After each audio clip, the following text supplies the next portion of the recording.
guys, this is Bibi and welcome back to the channel with the chess game from the Lindores Abbey Tournament 2020. On the final, it's Hikaru Nakamura against Daniil Dubov. On the semi-final, Nakamura beats the world champion Magnus Carlsen in a wonderful Armageddon game in the last match between those two, and then Daniil Dubov beats Dingler with a score 2-0. He wins in both days. So now he is facing Nakamura in the final. Yesterday was match 1 between those two, when Nakamura was able to win it. So this is match 2 and day 2 of the final. So Daniil Dubov needs to win on demand, unable to tie the score and force a match 3. In case Nakamura wins today, he also will win the tournament because it's going to be 2-0 and there is no more match 3. So without losing any more time, let's dive straight into this great game between those two great players. Nakamura with the white pieces opens with e4, c5 from Daniil, so we have Sicilian defense on the board, and now knight f3, knight c6, this is the old Sicilian variation, and now Nakamura didn't go up for d4 here to play the open Sicilian, but the other he goes c3, and Daniil goes knight f6, e5 from Nakamura, he attacks the knight here on f6, and now Daniil moves the knight to d5, and now bishop on c4 from Nakamura, he attacks the knight, and now Daniil moves the knight on b6, and while attacking the bishop here. And now Nakamura goes bishop b3. He goes back with the bishop and also keeps the diagonal here. That might be very dangerous for, sorry about that, might be very dangerous for later. And okay, now Daniil goes c4. He pushes the pawn and also attacking the bishop. And now Nakamura needs to move the bishop and he moves it to c2.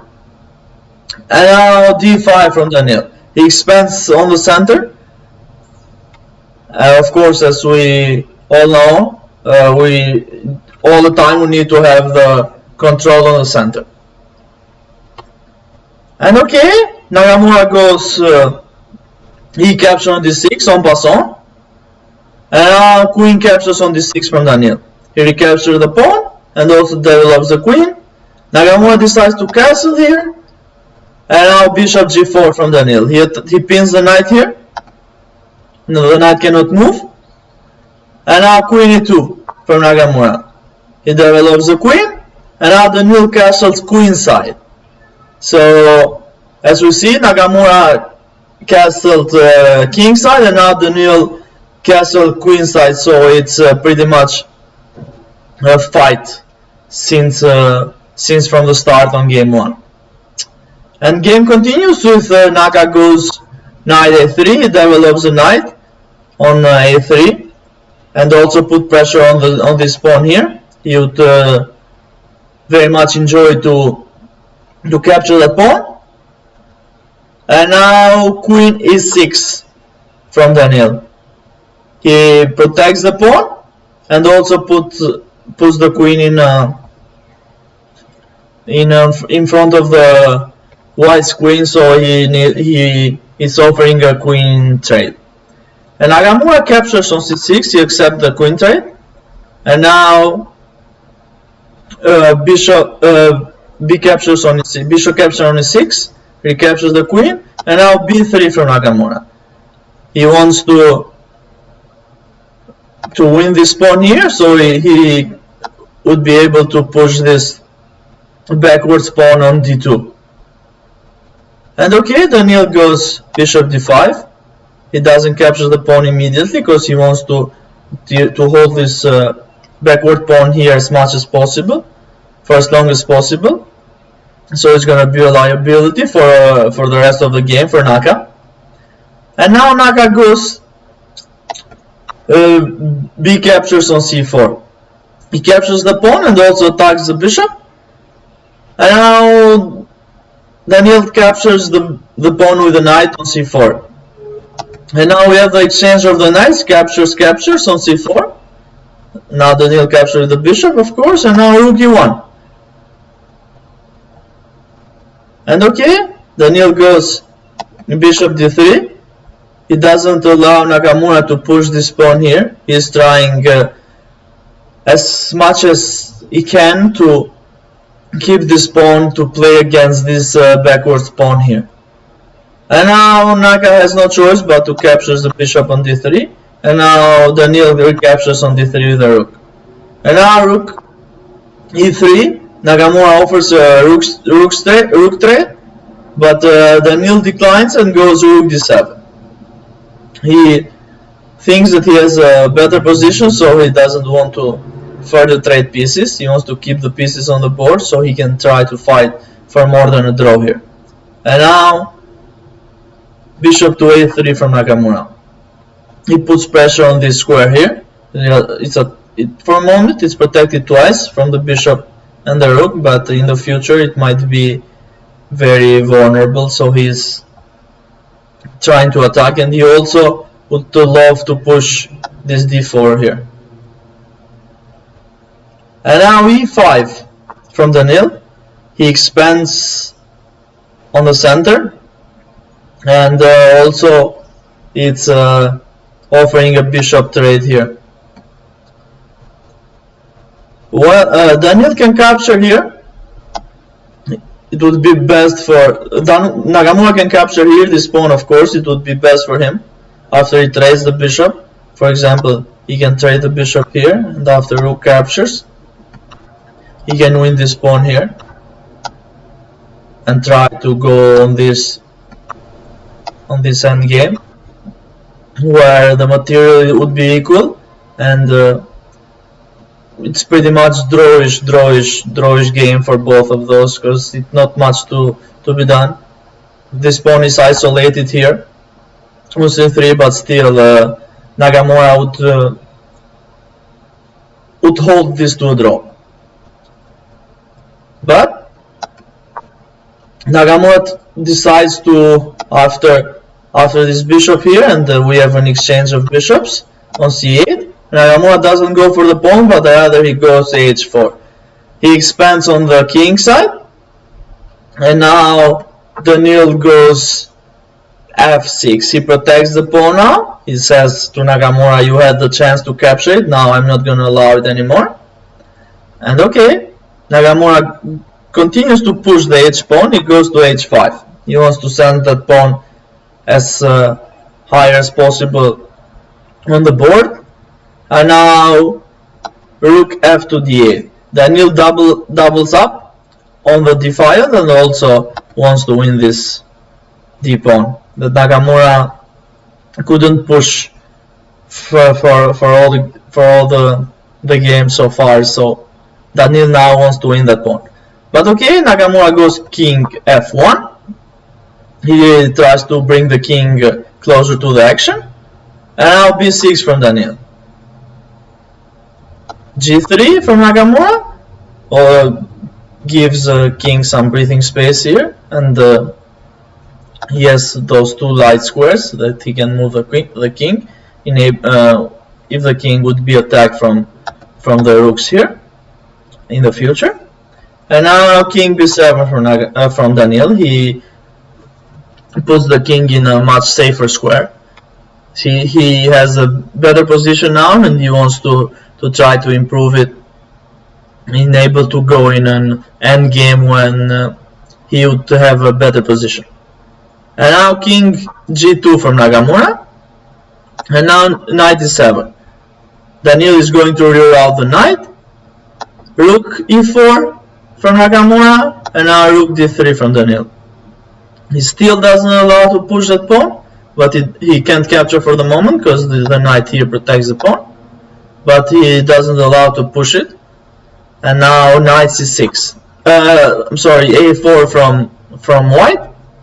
He expands also on the queen side, so he has those two pawns here on the edge of the boards, going forward, trying to push as much as possible here.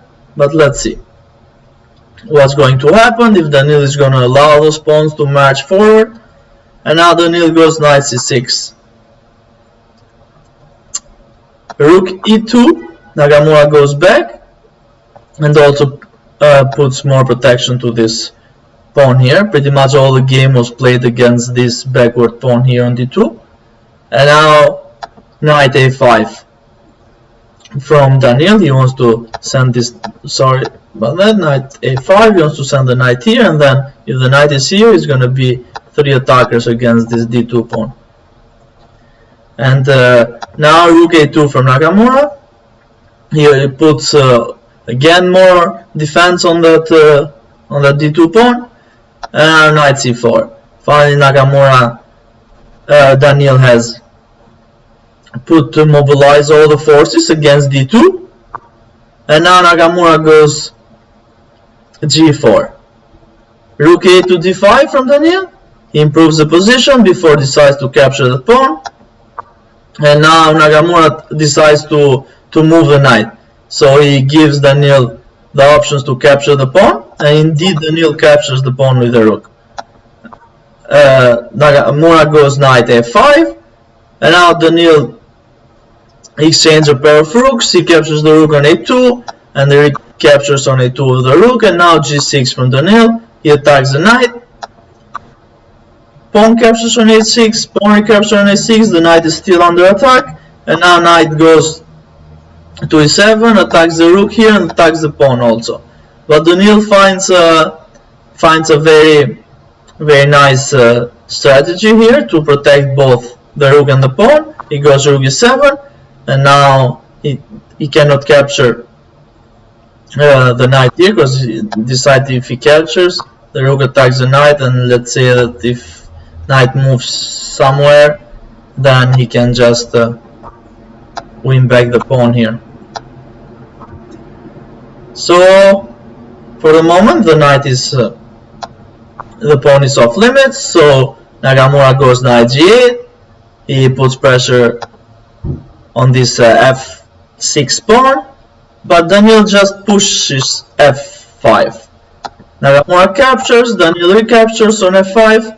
And now knight s6 from Nakamura. Daniil gives a check on h7 with the rook, and now Nakamura moves the king to f3. Daniil goes rook g5, he protects the pawn, and Naga goes knight f7. He attacks the rook here on g5, and now rook h5. Daniil has a much better position. He just needs to find the correct way to put the pieces in a harmony, so he can just win one more pawn and then the game. And now king g3 from Nakamura. Rook h7 attacks the knight, and Naga moves the knight to g5 while attacking the rook, and now rook d7.